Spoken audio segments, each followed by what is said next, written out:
Hey, hi, hello, it's me, Carmen, and I'm an onion in Alaska, and today we're going to be making tamales. Two ways. Why? Because it's getting cold, and I have been craving tamales, and because yesterday afternoon my littlest and I went out to make sure that I had all of the ingredients. So we're going to be making one with tofu. It would be vegan, but I'm putting butter in my masa, so it's not going to be vegan. It'll just be vegetarian, and the other one is going to be some beef tamales for my husband. Tamale recipe I got, oh wow, like 3 years ago from off of this website called allrecipes.com, and I just changed the lard to a mixture of butter and Crisco.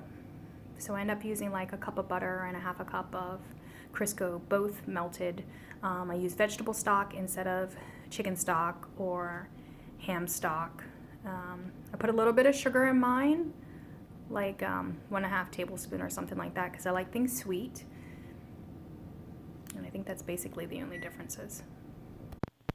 I could not begin to explain to you how good it smells in here. The peppers have been rehydrated, the onion and the tomatillo is caramelized, the garlic is getting soft and sweet, the cumin and the coriander that we toasted, you can smell those notes. The ancho chilies, the pasilla peppers, the New Mexico peppers. I'm going to take the top off just because I'm going to add some raisins to it. Not necessarily traditional, but considering I'm making this with tofu, there's not much that's traditional about it. Got my tofu pressing on the side, and then of course we'll blend this down later. I think that when some people in South America make their tamales or their tamales or whatever the Puerto Rican version is, I can't remember, but it has like a grated yuca. They use raisins in there. So I'm going to use raisins in mine because I like spice, but I also like a little sweetness. Okay, so that's the tofu. First, I pressed it for an hour. Then I roasted it, seasoned of course, for an hour. And then once it cools, I'll cut it up some more, and I will blend up my sauce once that cools, because you don't want to put stuff like this in the blender when it's hot, and cook it again. Now we're going to scoop what will be our sauce. You see it puts a few little green onions in there on top. We're just going to put it in the blender and then puree this down to make our sauce. Once I'm done putting all the solids in there, I am going to pour the liquid in there, and I have some more vegetable stock over here in case it gets too thick. So I'm going to pulse this until it's nice and smooth. Funny story, when I was at the store looking for tomatillos, the girl who came and helped me, because I couldn't find them when I was looking up the product to pay for it, she's like, oh yeah, the first time I saw tomatillos, I thought that they were little Brussels sprouts. And I had to just give her the side eye. And it is nice and thick and rich, and it smells so good. So good. Okay. So the first time that I made tamales for my daddy, I was surprised that he had never had them, because he traveled so much, like to South America and the Caribbean and like Mexico. He'd never had them before. Plus, growing up, he used to eat things like Arnold Schwarzenegger and lard and beef tongue, so I just figured he would have had it, but he never had. So I make tamales myself at home because there's not going to be any lard in mine. I'm going to use vegetable stock if I need to thin this out. There's going to be vegetable stock in my masa. There's going to be butter and a little bit of Crisco in my dough to replicate what the lard would do. You need a high fat content. In the background, I have the water brewing so I can soak my corn husks. Right here I have the tofu and some mushrooms, and over here I have another pot with mushrooms. These are the mushrooms that are going to go in with the beef tongue. Okay, so let me tell you about these corn husks, right, for the tamales. I had to go to multiple stores to find them. Florida, they're in every store, but we're not in Florida, we're in Alaska. I kind of feel like they would have been up here, but there were like multiple stores where I could see where they should have been, like right underneath the dried peppers, like, oh yeah, there's a shelf, but they just weren't there because they were sold out. And then finally we went to Fred Meyer, me and my youngest, And I straight up went straight to the guys and I was like, look, I've been to multiple stores. Can you just tell me where the corn husks are? And the guy was looking at me. I'm like, I'm making tamales. Corn husks. Come on, corn husks. I'm like, because I don't want to look around for them. So we get to the aisle and there's one bag left. So my youngest like runs over and she's like, it's ours. And I was like, the guy was giving us a crazy look, but that's how I felt at that point. Like, we just need to be able to make tamales. Bought all the supplies yesterday. I'm glad I did because the highest temperature that I've seen so far today was 33 degrees. And you know, after 1 o'clock, it starts getting cooler again.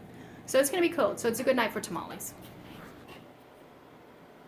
Add a portion of the sauce to the tofu and mushrooms that was here. Then I have this other pan of mushrooms back here that's going to go with the beef tongue. And I did put some sauce on the side for that.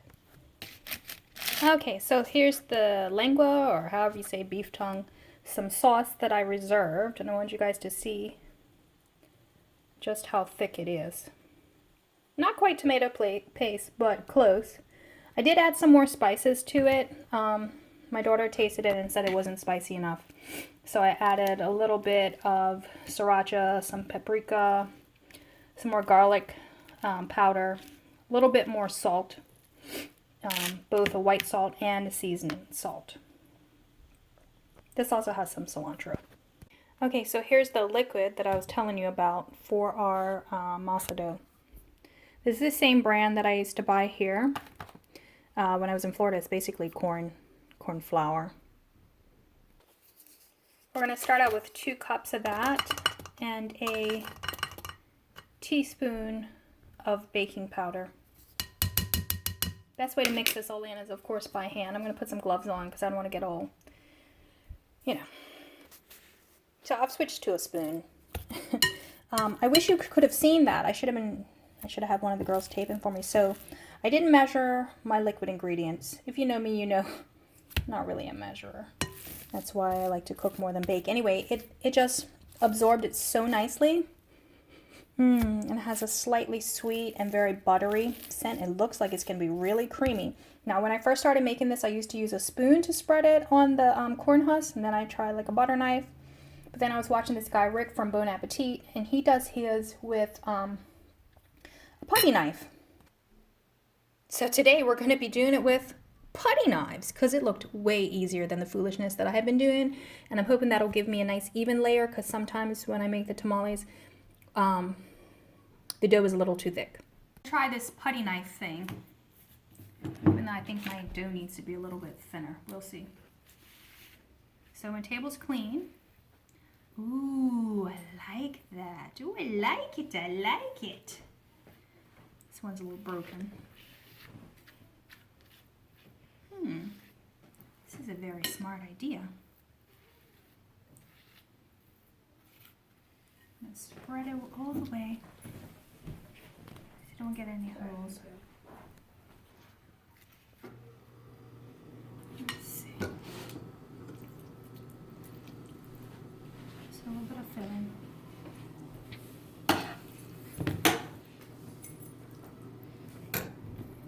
This part in. This part in.